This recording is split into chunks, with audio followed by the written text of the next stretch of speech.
ฮะปังโอ้ไม่สงครามมันแล้วค่ะเดี๋ยวมีน้องเขามาเดี๋ยวตัวตั้งในเป็นเมืองติดแล้วนี่ขนาด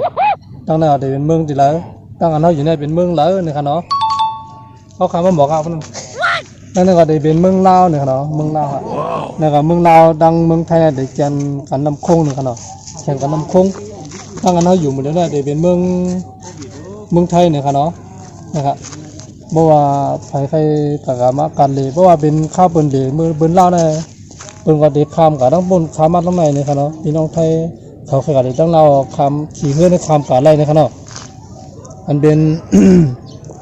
เพราะว่าพี่น้องลาวใครมาเหตุการณ์ตั้งในน้องก็ใครมาเดนะครับขี่เฮือคำมาไรนี่ครับเนาะ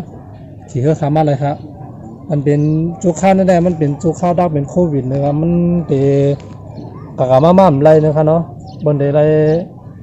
มันก็ปีกว่าจุกข้าวอยู่นะครับหมดเลยนะมันเป็นจุกข้าวดักเป็นโควิดนะครับเป็นฉะนั้นเพราะว่าเปิ้นผุยยัง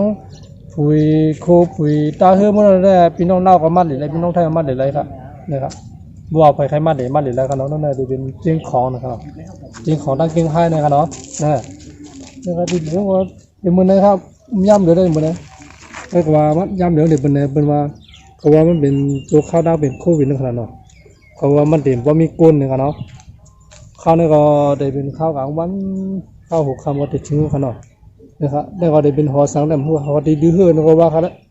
หอดีดื้อกินข้าวก็ว่าขนาดนะครับเนาะอันนั้นได้เป็นต้นไม้ที่เป็นที่บนตึกเฮ็ดอยู่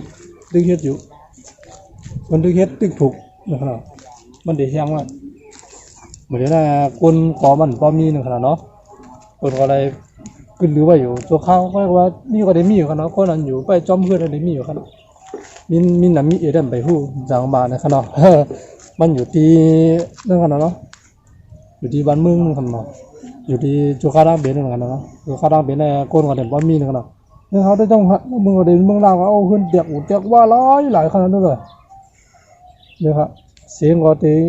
เสียงในรัด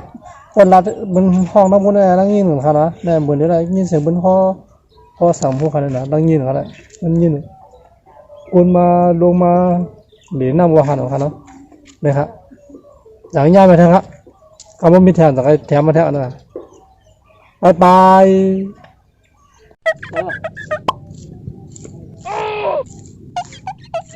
เหมือนนั่นค่ะดึกต่อมาต้องค่ะดีเป็นสาวนะครับเดี๋ยวพี่น้องเขาสาตัวตั้งพูดเลยครับ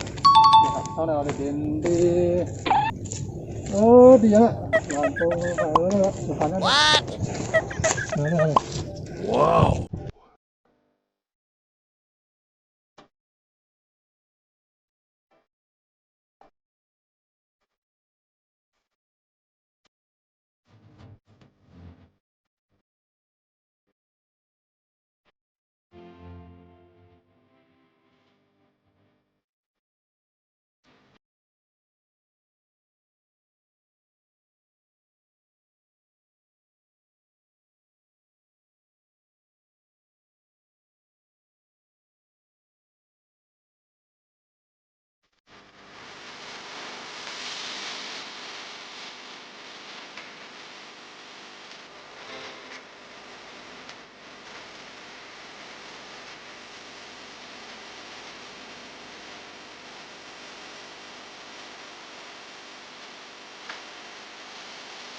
Mm.